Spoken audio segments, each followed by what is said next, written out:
여러분 안녕하십니까? 코로나19 새 확진자는 월요일에 발생한 환자 기준으로 가장 많았습니다.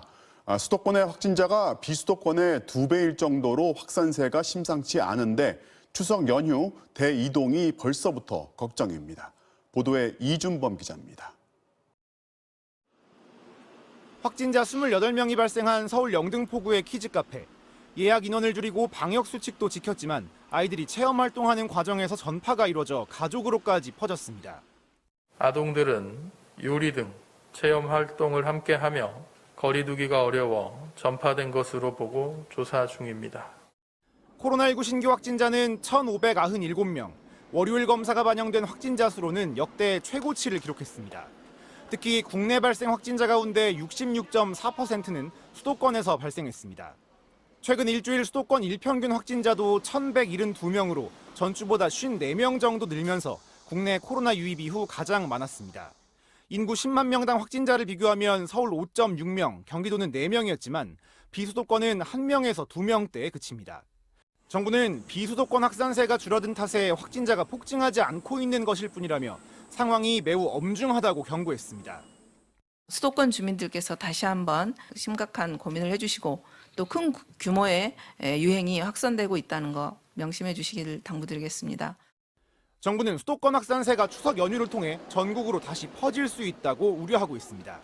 4차 대유행을 주도하고 있는 델타 변이 바이러스 검출률은 97%까지 올랐고 감염 경로를 조사 중인 비율도 36.5%로 지난해 4월 이후 최고치입니다. 이 때문에 정부는 백신 접종과 거리 두기로 9월 확진자 감소 가능성은 있지만 4차 대유행이 안정될 거라고 확대 해석해서는 안 된다고 강조했습니다. 그 감소의 폭이 어느 정도 클지는 아직은 명확치는 않습니다. 하나의 가능성으로 두고 충분히 더 예방접종과 또 거리 두기를 강화해야 될 시점이라고 생각합니다. 오늘 오후 6시까지의 확진자는 1,628명으로 내일 발표될 확진자 수도 2,000명 안팎이 될 전망입니다. MBC 뉴스 이준범입니다. 어제 하루 사상 최대인 136만 명이 백신을 접종했습니다. 정부는 현재 1차 접종에만 사용하고 있는 잔여 백신을 2차 접종으로 확대하기로 했습니다. 이렇게 되면 10월 말에 전 국민의 70% 접종을 마치겠다는 정부의 시간표가 더 빨라지는 겁니다. 박연수 기자가 보도합니다. 어제부터 수도권의 식당과 카페에서는 백신 접종 완료자가 포함되면 최대 6명까지 모일 수 있습니다. 접종 완료 혜택을 받으려면 2차 접종을 받고 2주를 또 기다려야 하는데 접종 간격은 4주에서 6주로 더 늘어났습니다. 정부가 그 정책 시행한 후로 빨리 많이 모일 수 있다고 생각했는데 2차 접종 시기가 좀 많이 지연돼가지고 많이 아쉽습니다. 그런데 추석 이후에는 2차 접종 시기가 2, 3주 정도 앞당겨질 걸로 예상됩니다.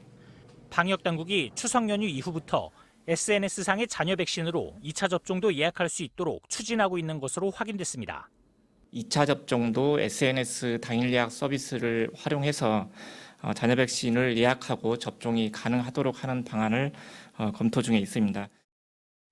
SNS 잔여 백신은 지난 5월부터 1차 접종에만 활용됐는데 1차 접종률이 60%를 넘기면서 예약자가 거의 없어 버려지고 있기 때문입니다.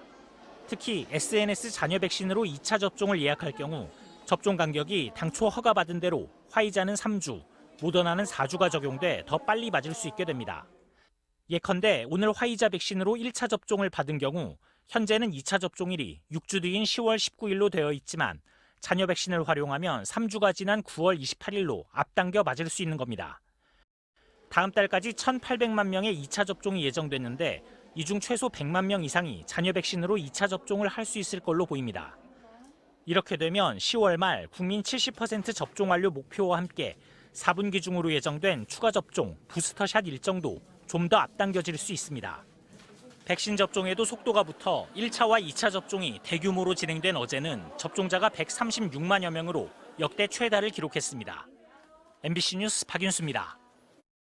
공군의 성폭력 이후 조직적인 회유, 은폐, 따돌림, 그러다 끝내 피해자가 스스로 삶을 정리하도록 내몬 사건. 군검찰수사심의위원회가 이 사건을 초기에 부실 수사했다는 의혹을 받고 있는 공군 법무실장과 군 검사들에게 법적 책임을 물을 수 없다고 결론 냈습니다. 그런데 이 결정이 이들에게 혐의가 없어서가 아니라 군 검찰이 이들의 혐의를 입증하지 못해서였습니다.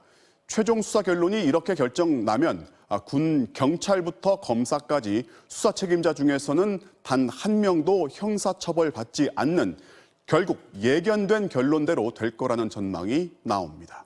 먼저 정동훈 기자가 보도합니다. 성폭력 가해자를 단 한 차례 조사도 없이 불구속 수사 결정한 20 전투비행단 군사경찰 대대장과 수사계장. 이를 알면서도 방치한 비행단 군 검사.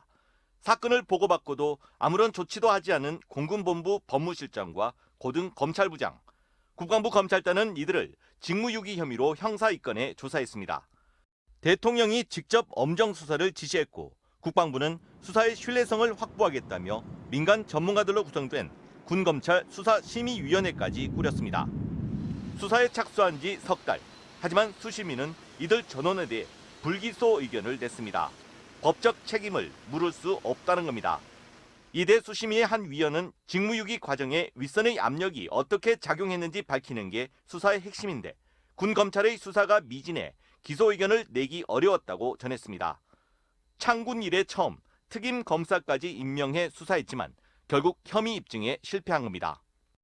군사경찰과 군검사의 진술이 엇갈림에도 그 부분을 명확히 하지도 않고 수사심의위원회 안건으로 상정하는 결과로 빚어진 참극입니다. 군검찰이 수심위 권고를 수용하면 수사 책임자 전원이 형사처벌을 면하게 됩니다. 결국 부실 수사 의혹만 남긴 채 책임지는 사람은 아무도 없이 수사가 마무리되는 겁니다. 애초에 국방부가 지금 수사 자체를 부실하게 했기 때문에 기소를 할 수 없는 정도의 상황에 이르렀고 총체적인 이 사건 수사가 부실 수사였다는 것을 좀 보여주고 있는데 다만 수심위는 이들에 대해 징계를 권고했고 국방부는 중징계를 검토하고 있습니다. 최고 파면 징계를 받게 되면 연금을 받을 수 없게 되고 전익수 실장 등 군 법무관들의 경우 변호사 자격도 잃게 됩니다. MBC 뉴스 정동훈입니다. 해군 병사가 배 안에서 집단 따돌림과 구타, 폭언을 당해오다 휴가 중에 스스로 생을 정리했습니다. 유족은 부대가 가해자와 피해 병사를 분리하는 가장 기본적인 조치도 취하지 않을 정도로 방치하면서 그를 죽음으로 내몰았다고 주장했습니다. 고재민 기자가 취재했습니다. 어학병으로 해군에 입대해 지난 2월 강감찬 함에 배치된 정모일병. 사고로 전신 화상을 입은 아버지를 간호하려고 휴가를 나왔다 지난 3월 자가격리 2주를 거쳐 한 달 만에 부대에 복귀했습니다. 코로나19로 군내 휴가가 제한됐던 때라 정일병을 향한 눈초리가 따가웠다고 합니다. 내가 여기서 왕따 가봐 이렇게 이야기를 해요. 전혀 그런 성격이 아니어서 왜 그랬더니 내가 휴가 갔다 왔다고 그러나 봐. 일부 선임병들은 꿀 빨고 있다. 신의 자식이다라며 정일병을 대놓고 따돌렸고 근무 중 실수를 하자 선임 2명이 가슴과 머리를 밀쳐 넘어뜨리기도 했습니다. 답답한 나머지 제가 어떻게 해야 하냐고 묻자 돌아온 건 죽어버려라라는 폭언이었습니다. 죽으란 말입니까? 그때 네가 비는 재밌겠다. 정일병은 폭행과 폭언을 함장에게 신고했지만 보직만 바뀌었을 뿐 가해자들과 계속 마주쳐야 했습니다.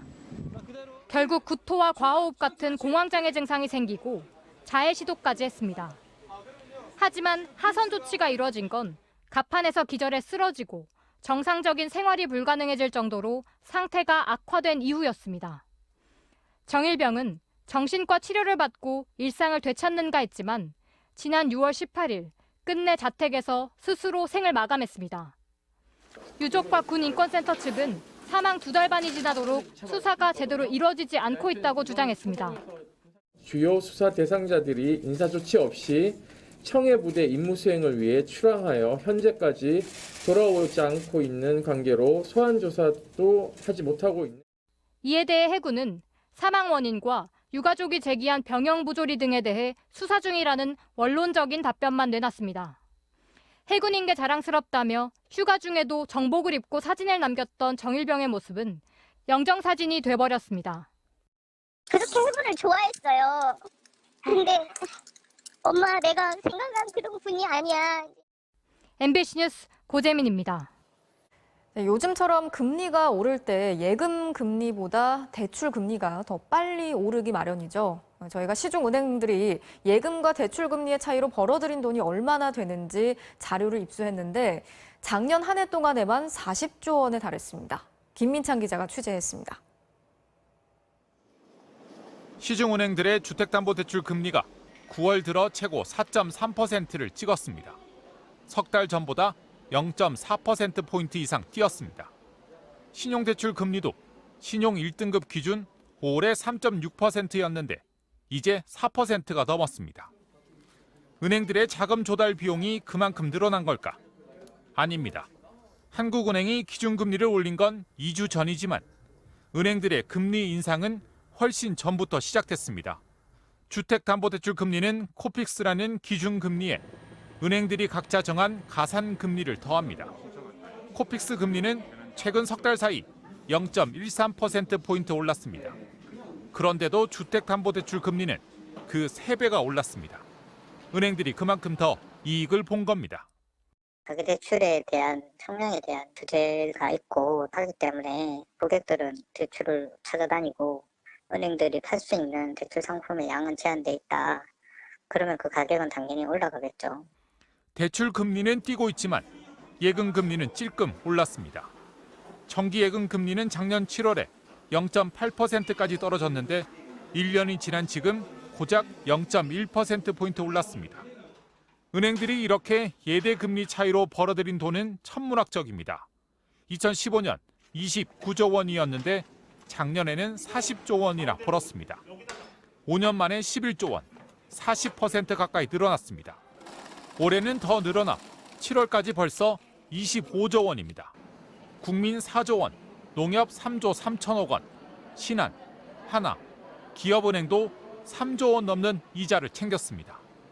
국민들은 원리금 상한에 허리가 휘고 있는데 은행들은 3년간 약 120조라는 천문학적인 수익을 올림으로써 국민들의 빚을 가지고 그들의 배를 불리고 있다. 한국은행이 기준금리가 0.25%포인트 올리면서 돈 빌린 가게들이 더 부담해야 할 이자는 1년에 3조 원입니다. MBC 뉴스 김민찬입니다.